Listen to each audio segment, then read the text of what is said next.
जय श्री कृष्णा। प्रिय दर्शकों, आप सभी को मकर संक्रांति की ढेरों शुभकामनाएं। आज के इस वीडियो में हम बात करेंगे कि मकर संक्रांति पर आपको कौन सी वस्तुएं दान करने चाहिए, कौन से विशेष 14 दान हैं जो मकर संक्रांति पर सर्वाधिक कल्याणकारी कहे गए हैं। मकर संक्रांति पर दान क्यों करना चाहिए, यह जो दान आप मकर संक्रांति पर करते हैं यह जीवन में कहाँ काम आता है या जीवन के पर्यंत इसका क्या लाभ मिलता है, बताएंगे मकर संक्रांति पर। अगर आपने अभी तक दान नहीं किया था, शुरू करने जा रहे हैं, तो पहली बार क्या वस्तु दान करें, इस वरदान को करना कैसे चाहिए, दान देने की विधि क्या है, क्या कोई संकल्प करना चाहिए, 8 फेर के मानस के देना चाहिए, कैसे देना चाहिए, ये दान किस किस को दिए जा सकते हैं, 14 अगस्त को एक इस दान देनी चाहिए, और मकर संक्रांति का जो दान है वह किसके निमित्त कहा गया है। इस प्रकार से संपूर्ण जानकारी मकर संक्रांति पर किए जाने वाले दान पुण्य और 14 वस्तुओं से संबंधित विशेष दान के बारे में इस वीडियो के माध्यम से प्रदान की जाएगी। आप है कि वीडियो यदि थोड़ा सा भी अच्छा लगे तो कृपया एक बार लाइक अवश्य कर दीजिएगा और जितना हो सके शेयर कीजिए, क्योंकि इस प्रकार की सही जानकारियां सही विधि से मिल पाना बड़ा मुश्किल होता है और सभी को इसकी आवश्यकता होती। जितना आप शेयर करेंगे लोगों के लिए लाभकारी होगा। भगवान सूर्यदेव का यह समय है भगवान, तो भगवान सूर्यदेव का आशीर्वाद प्राप्त करने के लिए कमेंट बॉक्स में अवश्य लिखिएगा जय सूर्यदेव। इसके अतिरिक्त कुछ कहना चाहे, पूछना चाहे तो कमेंट बॉक्स में लिखकर अपनी राय है, पूछना चाहे तो पूछ सकते हैं। ज्योतिष शास्त्र और पंचांग के आधार पर आपको बताते हैं कौन सी तिथि कब है, व्रत आदि कब करना है, क्या विधि है, क्या नियम है और क्या गलती नहीं करनी है। यदि आप सभी व्रत और त्योहारों की सही शास्त्रीय जानकारी पाते रहना चाहते हैं तो कृपया चैनल को सब्सक्राइब कीजिए और बेल आइकन को प्रेस, जब आप सब्सक्राइब बटन दबाएंगे तो वहां एक घंटे का निशान बना हुआ आएगा, वीडियो प्राप्त होंगे, अन्यथा आपसे जानकारी छूट जाएगी। मकर संक्रांति पर और कौन सी 14 वस्तुएं हैं जो विशेष लाभकारी है। प्रिय दर्शकों, आप सभी जानते हैं कि यह जो मकर संक्रांति का पर्व है ना, ये अनंत पुण्य प्राप्त करने वाला दिन है। ये अनंत की प्राप्ति कराता है, मनुष्य के कल्याण के लिए अत्यंत ही महत्वपूर्ण होता है।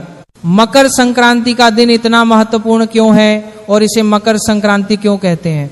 प्रिय दर्शकों, आप जानते हैं कि सूर्य देव जो है चलायमान रहा है, अर्थात वह सदा चलते रहते हैं, निरंतर चलते रहते हैं। उनका रथ कहीं भी थमता नहीं है, रुकता नहीं है। इस प्रकार 12 महीने लगातार चलते हैं और एक महीने एक राशि में गोचर करते हैं, विचरण करते हैं, अर्थात 12 राशियां जो है ना, इस वायुमंडल हमारे चारों तरफ है।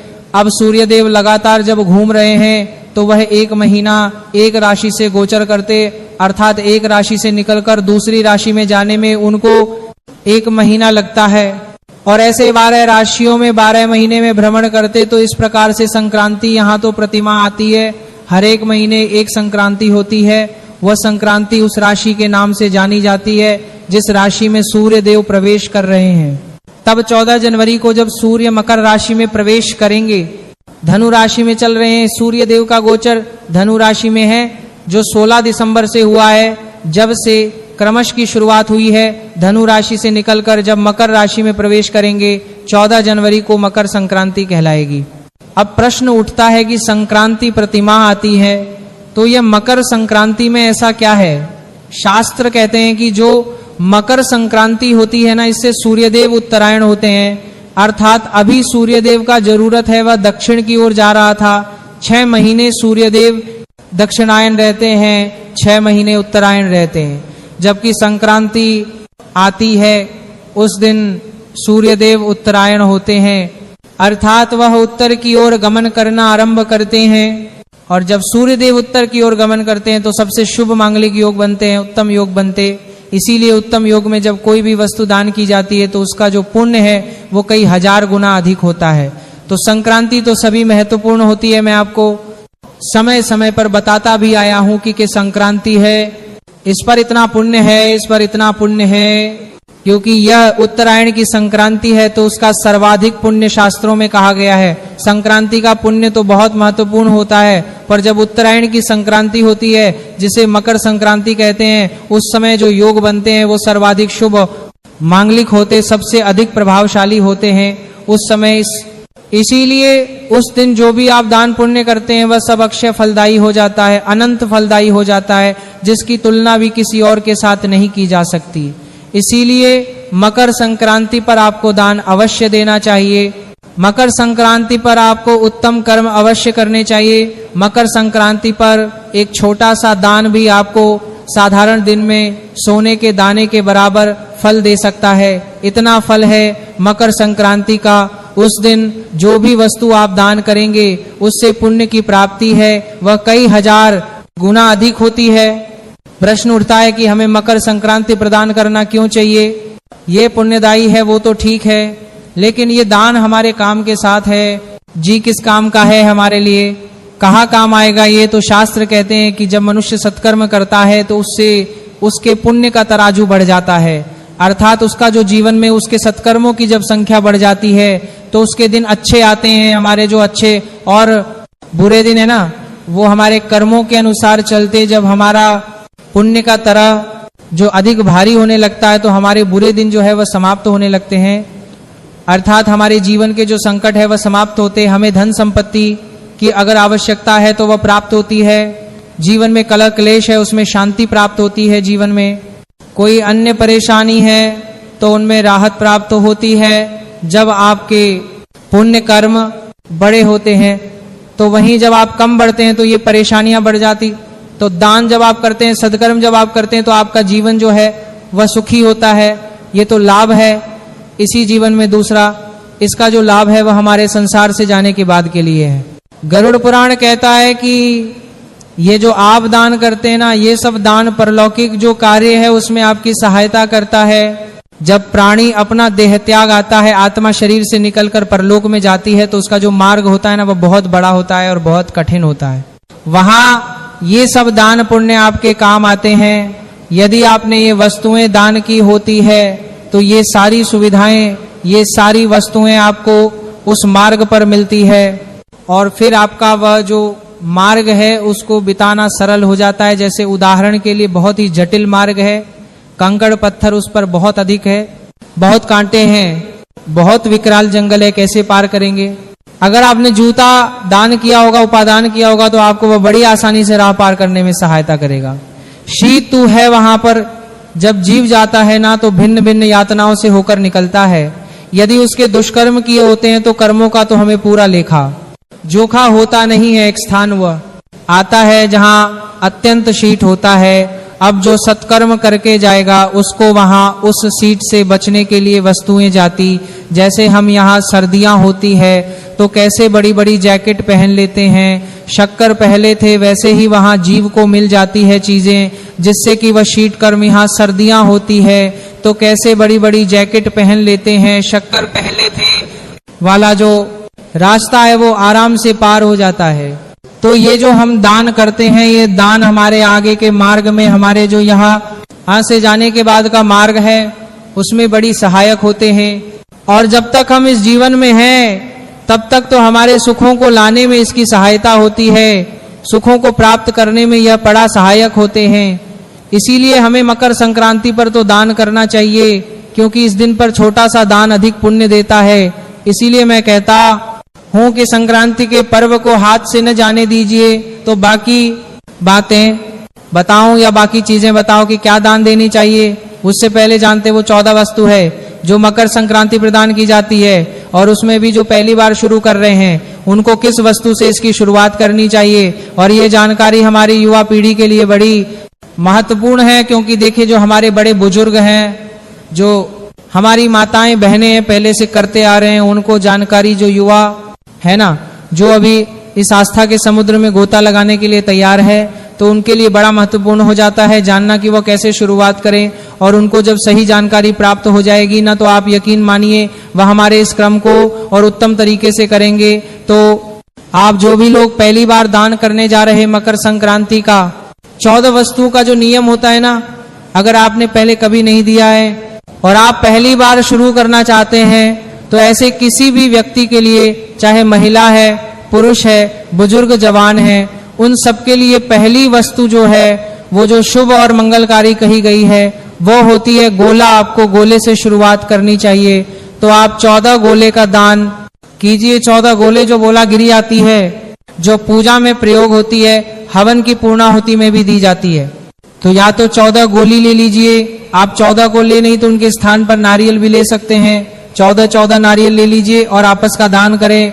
आपका दान करना कैसे है ये मैं आपको अंत में बताऊंगा कि जो वस्तुएं इनको दान कैसे करना है। मैं पहले वस्तुएं बता देता हूं 14 कौन सी है, फिर लास्ट में बताऊंगा कि को दान करने से पहले आपको क्या कोई संकल्प करना है, पूजन करना है या क्या करना है। तो पहली शुरुआत आप जो है वह करना चाहते हैं तो गोले से कीजिए। 14 गोले आपको इसमें लेने हैं या 14 जटा वाला नारियल आप ले सकते हैं। ये समय से लेकर रख लीजिएगा। दूसरी जो वस्तु है वह है सुहाग की वस्तुएं। सुहाग की जो वस्तुएं हैं ये बहुत ही शुभ कही जाती है। जब आप सुहाग की वस्तुएं दान करते हैं तो यह अत्यंत पुण्य करती है। आप चाहे तो सुहाग पिटारी बना सकते हैं। सुहाग पिटारी में क्या एक पैकेट बना लिया जाता है सुहाग की वस्तुओं का, उसमें 14 वर्ष पहले ली जाती है, जो आपके महिलाओं के श्रृंगार में काम आती है। 14 वर्ष पहले लीजिए आप, उसमें बिंदी ले ली, लिपस्टिक ले ली, काजल ले लिया, मेहंदी ले ली। इस प्रकार से 14 वस्तुएं आपने ले ली, उनको एक पैकेट बना लिया। ऐसे 14 पैकेट आपने बनाने हैं। अब अगर किसी के पास अधिक सामर्थ्य नहीं है, सामर्थ्य से भी प्राय अधिक धन खर्च नहीं कर सकते, क्योंकि 14 वस्तुएं लेकर जब 14 पिटारी बनाएंगे तो उसमें बहुत अधिक खर्चा आता है। तो उस अवस्था क्या करेंगे आप कि 14 वस्तुएं भी ले सकते हैं। 14 पिटारी बनाएंगे तो उसमें 14 वस्तुओं के 14 पैकेट के स्थान पर केवल 14 वस्तुएं ले लीजिए। 14 भिंडी के पत्ते ले लीजिए केवल, यानी जो भी है, सिंदूर ले लीजिए 14 या फिर मेहंदी ले लीजिए। 14 को लेनी है और वो किस प्रदान देनी है, 14 सुहागिनों को दान देंगे। ये सुहागन कौन होंगे? ये सुहागन वैसे तो प्रेफर किया जाता है कि जो आपके परिवार की महिलाएं होती हैं उनको दिया जाए। आपकी जेठानी है, सास है, नंदे हैं, उनको दीजिए। अगर वह पूरे नहीं हो रहे हो तो आपकी जो भी मिलने जुलने वाली महिलाएं हैं, जो सुहागन है, जो उसको महत्व देगा, जो सके उनको आप ये वस्तुएं दान दीजिए। ऐसे ही 14 सुहागन महिलाओं को दी जाती है, क्योंकि पुराण कहते हैं कि सुहाग की वस्तुओं को जितना आता जाता है उतना ही आपका सुहाग जो है वह उत्तम होता है, मजबूत रहता है और लंबे समय तक आपका दाम्पत्य जीवन सुखमय व्यतीत होता है। इसीलिए सौहार्द की वस्तुओं को दान करने की परंपरा जो है यह हमारे सनातन धर्म में प्राचीन समय से ही है। इसके अलावा आप 14 बटन बांट सकते हैं। बटन बांटने का भी बड़ा अधिक महत्व है और बहुत अधिक फल कहा गया है, तो आप बटन बांटने का भी नियम ले सकते हैं। 14 बटन बांटने हैं आपने संक्रांत वाले दिन। 14 बटन क्या, जैसे कि उदाहरण के लिए आप लौटा ले लीजिए। बांटने वाले गिलास बांटते हैं, कुछ बांटने वाले कटोरी बांटते हैं। जिनके पास अधिक धन है, जो अच्छा खर्च कर सकते हैं, आपके सर और ला सकते हैं। 200-250 रुपए का एक आता है, उतने ला सकते हैं। स्टील की जो बोतलें आती है, आजकल पानी आदि की बुला सकते हैं। आप नाम लिखवाकर भी उनको आप दे सकते हैं। इस प्रकार से कोई भी आप बर्तन ले सकते हैं। इसमें ध्यान दीजिएगा कि एकलौता तांबे का लीजिएगा, क्योंकि सूर्य भगवान को तांबा अति प्रिय है। तांबे का इकलौता लीजिएगा और वह पंडित जी को दान दीजिएगा। मंदिर में अगर आप बटन बांट रहे हैं तो 14 में से तांबे का लौटा लीजिएगा। फिर कहूं कि तांबा जो है सूर्य भगवान को अति प्रिय है, इसीलिए तांबे के लौटे का दान मकर संक्रांति पर अधिक उत्तम रहेगा। इसके अतिरिक्त आप पूजा की घंटी सकते हैं, जो गरुड़ जी कहते हैं। हम जैसे आर्थिक करते हैं ना, आर्थिक करते हैं हम भगवान की, तो जो घंटी बजाते हैं उसको गरुड़ जी कहते हैं। तो आप 14 गरुड़ जी बांट सकते, क्योंकि सभी के घरों में मंदिर तो हैं, सभी को दीजिए। इसके अतिरिक्त आप खाली दे सकते। ध्यान दीजिएगा कि बर्तनों में अगर तांबे और पीतल का प्रयोग अधिक किया जाए, न पीतल तांबा जो बर्तन में प्रयोग हो वह अधिक फल देने वाला है। पीतल या तांबे के बर्तन अधिक पुण्यदायी कहे गए। अच्छा, जब आप बर्तन दान देंगे तो एक बात का ध्यान रखिएगा कि बताने से खाली नहीं दिया जाता है। बर्तन में आपको कुछ न कुछ रख कर देना चाहिए, कुछ भर कर देना चाहिए। जैसे आप गिलास दे रहे हैं, लौटा दे रहे हैं, कुछ दे रहे हैं ना, तो उसमें या तो थोड़े चावल डाल दीजिए, थोड़े गेहूं दे दीजिए, कुछ ना हो तो 2-2 लड्डू रख दीजिए, फल रख दीजिए, मूंगफली रख दीजिए, या तिल से बने हुए लड्डू रख दीजिए, तिल से बनी हुई कोई मिठाई रख दीजिए। ऐसा कुछ न कुछ भरकर आपको देना है। बटन को कभी भी खाली दान नहीं किया जाता है, इसका ध्यान रखिएगा। ये 14 आइटम आपको लेने हैं, इसमें आपके दिए ले सकते हैं, बहुत अधिक फलदायी है। पीतल के लिए लीजिए, 14 लोगों को बांटिए। आप देखिए उनमें जब दिया जलाया जाएगा उससे जो पुण्य मिलेगा वो बहुत अधिक होगा। आप 14 दिए लीजिए। आप लंच बॉक्स बांट सकते हैं। सरकार से वस्तुएं बहुत हैं, इनमें से आप जो भी चाहे जो आपके सामर्थ्य वैसे बांट सकते हैं। इसके बाद आप वस्त्र दान दे सकते हैं। 14 वस्त्र बांटने की आपको आवश्यकता है। 14 क्या वस्त्र लें, या आप चाहे तो 14 स्वेटर ले सकते हैं। मकर संक्रांति के दिन सिर्फ लड्डू, पेड़ा या बर्फी खाना ही शुभ नहीं होता, बल्कि एक ऐसी साधारण सी चीज है जिसे अगर आप सच्चे मन से उस दिन खा लेते हैं तो मां लक्ष्मी की कृपा इतनी प्रबल हो जाती है कि धन संभालना तक कठिन हो जाता है। पर भक्तों, जितना जरूरी सही चीज खाना है उतना ही जरूरी है गलत चीजों से दूर रहना, क्योंकि मां लक्ष्मी ने यह भी स्पष्ट किया है कि मकर संक्रांति के दिन अगर भूल कर भी एक विशेष प्रकार का भोजन घर में बना या खाया गया तो पूरा परिवार धीरे धीरे आर्थिक पतन की ओर बढ़ने लगता है। ऐसे घर से महालक्ष्मी बिना शोर किए विदा ले लेती हैं। भक्तों, यही नहीं, मकर संक्रांति के दिन भगवान सूर्यदेव की कृपा प्राप्त करने के लिए क्या खाना चाहिए, क्या नहीं खाना चाहिए और कौन से काम बिल्कुल नहीं करने चाहिए, ये सब जानना अत्यंत आवश्यक है, क्योंकि साल की यह संक्रांति पूरे वर्ष की दिशा तय करती है। कहा जाता है कि जो लोग मकर संक्रांति के पवित्र दिन 5 विशेष गलतियां कर बैठते हैं, उनके जीवन में कंगाली आने में देर नहीं लगती। उनके घर में पैसा आता तो है लेकिन टिकता नहीं, और जिस घर में धन नहीं टिकता वहां सुख भी नहीं टिकता। भक्तों, यह वीडियो सिर्फ जानकारी नहीं है, यह एक चेतावनी है, क्योंकि मकर संक्रांति की शुरुआत में की गई छोटी सी भूल पूरे साल भारी पड़ सकती है। और जो लोग इस तरह की बातें आधी अधूरी सुनते हैं वे अक्सर जीवन में भी अधूरी ही सफलता पाते हैं। इसीलिए भक्तों, आपसे निवेदन है, इस वीडियो को अंत तक ध्यान से देखिए। बीच में छोड़ना, काट काट कर देखना या नजरअंदाज करना स्वयं अपने भाग्य को नजरअंदाज करने जैसा है। आगे इस वीडियो में हम आपको बताएंगे एक ऐसी चीज जिसे अगर आप मकर संक्रांति को घर ले आते हैं तो आपके घर में धन की कमी कभी नहीं होती। 3 ऐसे कार्य जिनसे मां लक्ष्मी तुरंत प्रसन्न होती हैं, और वह चीजें जिन्हें मकर संक्रांति से पहले घर से निकाल फेंकना अत्यंत आवश्यक है। भक्तों, मकर संक्रांति का दिन बहुत ही पवित्र और शक्तिशाली होता है। इस दिन किया गया हर कार्य कई गुना फल देता है, इसलिए कोई भी गलती चाहे अनजाने में ही क्यों ना हो, आपके जीवन पर भारी प्रभाव डाल सकती है। इसीलिए आगे की सारी बातें हम आपको क्रम क्रम से पूरी स्पष्टता के साथ बताएंगे।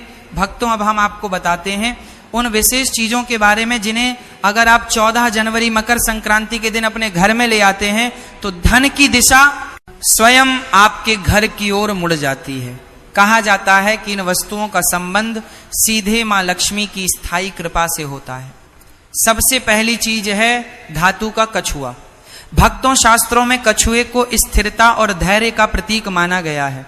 जिस घर में धातु का कछुआ स्थापित होता है वहां धन आता तो है, लेकिन उससे भी बड़ी बात यह है कि धन टिकता है। ऐसे घर में अचानक खर्चे नहीं बढ़ते और पैसों की तंगी बार बार नहीं आती। अगर आप इसे अपने घर की तिजोरी, पूजा स्थल या कार्यस्थल पर रखते हैं तो तरक्की के रास्ते धीरे धीरे खुलने लगते हैं। दूसरी अत्यंत शुभ वस्तु है तुलसी का पौधा। भक्तों, तुलसी केवल एक पौधा नहीं है बल्कि साक्षात देवी स्वरूप मानी जाती है। जिस घर में तुलसी का पौधा सही विधि से लगाया और उसकी सेवा की जाती है वहां नकारात्मक ऊर्जा टिक नहीं पाती। मकर संक्रांति के दिन तुलसी का पौधा घर लाना विशेष फलदायी माना गया है, क्योंकि इससे पूरे वर्ष घर में सकारात्मकता और मानसिक शांति बनी रहती है। तीसरी चीज है दक्षिणावर्ती शंख। भक्तों, दक्षिणावर्ती शंख को मां लक्ष्मी का निवास स्थान कहा गया है। मान्यता है कि जिस घर में यह शंख होता है वहां धन की कमी नहीं रहती। मकर संक्रांति के दिन इसे घर लाने से पूरे वर्ष मां लक्ष्मी की कृपा बनी रहती है और रुके हुए काम धीरे धीरे पूरे होने लगते हैं। चौथी वस्तु है मोरपंख। भक्तों, मोरपंख भगवान श्री कृष्ण को अत्यंत प्रिय है। इसे घर लाने हैं भक्तों। मोरपंख में रखने से न केवल आर्थिक स्थिति मजबूत होती है बल्कि घर में आपसी प्रेम और सौहार्द भी बना रहता है। माना जाता है कि मोर पंख घर की नकारात्मक दृष्टि को भी दूर करता है। पांचवी चीज है लघु नारियल। मकर संक्रांति के दिन लघु नारियल को खरीदकर विधि विधान से पूजा करने के बाद तिजोरी में रखना अत्यंत शुभ माना गया है। ऐसा करने से धन संपत्ति में धीरे धीरे वृद्धि होती है और परिवार में समृद्धि बनी रहती है। भक्तों ध्यान रखिए, इन चीजों को केवल दिखावे के लिए नहीं बल्कि श्रद्धा और विश्वास के साथ घर में लाना चाहिए, क्योंकि मां लक्ष्मी भाव देखती है, दिखावा नहीं। अब आगे हम आपको बताएंगे कि मकर संक्रांति के दिन कौन से काम भूल कर भी नहीं करने चाहिए, क्योंकि जितना जरूरी शुभ चीजें अपनाना है उतना ही जरूरी अशुभ कर्मों से दूर रहना भी है। भक्तों, अब हम आपको उन गलतियों के बारे में बताने जा रहे हैं जो 14 जनवरी मकर संक्रांति के दिन अक्सर लोग अनजाने में कर बैठते हैं, लेकिन शास्त्रों के अनुसार यही छोटी छोटी गलतियां पूरे साल की आर्थिक स्थिति और मानसिक शांति को प्रभावित करती हैं। सबसे पहली और सबसे बड़ी भूल है लड़ाई झगड़ा और वाद विवाद। मकर संक्रांति के पवित्र दिन अगर घर में कलह होती है तो पूरे वर्ष उसी ऊर्जा का प्रभाव बना रहता है। कहा जाता है कि जिस घर में संक्रांति के दिन अशांति होती है वहां मां लक्ष्मी प्रवेश करने से कतराती है। इसलिए इस दिन घर में शांति, संयम और मधुरवाणी बनाए रखना अत्यंत आवश्यक है। दूसरी गलती है तामसिक भोजन का सेवन। भक्तों, मकर संक्रांति केवल तारीख बदलने का दिन नहीं होता, बल्कि यह एक पवित्र दोनों का आरंभ माना जाता है। इस दिन मांस, मदिरा या अत्यधिक मसालेदार भोजन करने से घर की सकारात्मकता कम हो जाती है। मान्यता है कि संक्रांति के दिन जैसा भोजन होता है वैसी ही प्रवृत्ति पूरे वर्ष बनी रहती है। तीसरी बड़ी भूल है कर्ज लेना या उधार मांगना। मकर संक्रांति के दिन अगर आप किसी से कर्ज लेते हैं तो पूरे वर्ष आर्थिक दबाव बना रहता है। यह दिन धन के आवागमन को दिशा देने का दिन होता है, इसलिए इस दिन किसी भी प्रकार का लेन देन सोच समझकर ही करना चाहिए। चौथी गलती है घर को अव्यवस्थित और गंदा रखना। मकर संक्रांति के दिन अगर घर में अव्यवस्था होती है तो इसका सीधा प्रभाव धन और सौभाग्य पर पड़ता है। कहा जाता है कि मां लक्ष्मी स्वच्छता और अनुशासन से प्रसन्न होती हैं, इसलिए इस दिन घर को साफ और व्यवस्थित रखना अत्यंत शुभ माना गया है। पांचवी भूल है धारदार वस्तुओं की खरीदारी। मकर संक्रांति के शुभ अवसर पर चाकू, कैंची या अन्य धारदार चीजें खरीदने से घर में कटुता और आर्थिक रुकावटें बढ़ सकती हैं। इस दिन ऐसी वस्तुओं से दूर रहना ही बेहतर माना गया है। ये 5 गलतियां देखने में साधारण लगती हैं, लेकिन इनके प्रभाव पूरे साल दिखाई देते हैं। इसलिए अगर आप चाहते हैं कि मकर संक्रांति की शुरुआत शुभ हो और पूरे वर्ष मां लक्ष्मी की कृपा बनी रहे तो इन बातों का विशेष ध्यान रखें।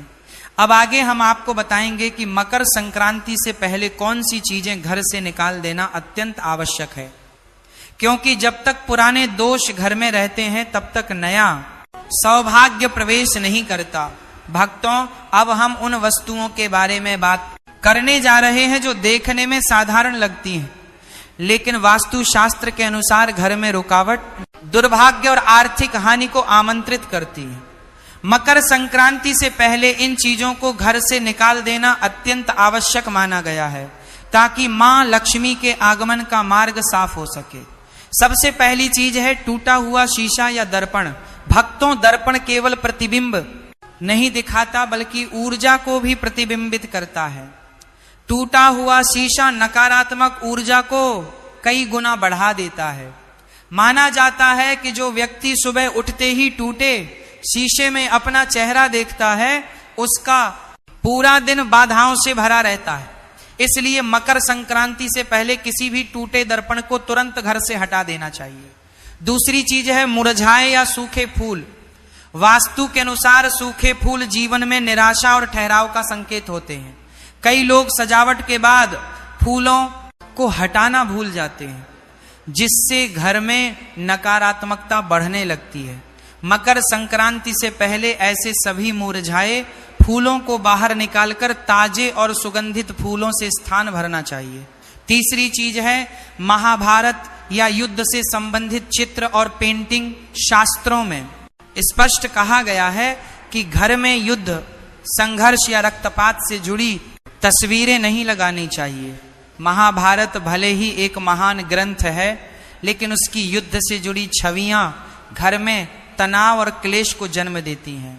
यदि आपके घर में ऐसी कोई तस्वीर है तो मकर संक्रांति से पहले उसे हटा देना ही उचित है। चौथी वस्तु है खंडित मूर्तियां या फटी हुई देवी देवताओं की तस्वीरें। वास्तु शास्त्र के अनुसार ऐसी वस्तुएं रखना अशुभ माना गया है। इससे घर में आर्थिक नुकसान और मानसिक अशांति बढ़ती है। ध्यान रहे, इन्हें कभी फेंकना या जलाना नहीं चाहिए। इन्हें किसी पवित्र नदी में विधि पूर्वक प्रवाहित कर देना ही सही उपाय माना गया है। पांचवी चीज है, छत या कोनों में रखा बेकार और टूटा फूटा सामान। भक्तों घर की छत को बोझिल रखना आर्थिक रुकावटों को आमंत्रित करता है। कई बार सफाई के बाद निकला कचरा छत पर जमा कर दिया जाता है, जो धीरे धीरे नकारात्मक ऊर्जा का स्रोत बन जाता है। मकर संक्रांति से पहले छत और कोनों को पूरी तरह खाली और स्वच्छ कर देना चाहिए। जब घर से पुराने और अशुभ तत्व निकलते हैं तभी नया सौभाग्य प्रवेश करता है। इसलिए इन बातों को हल्के में ना लें।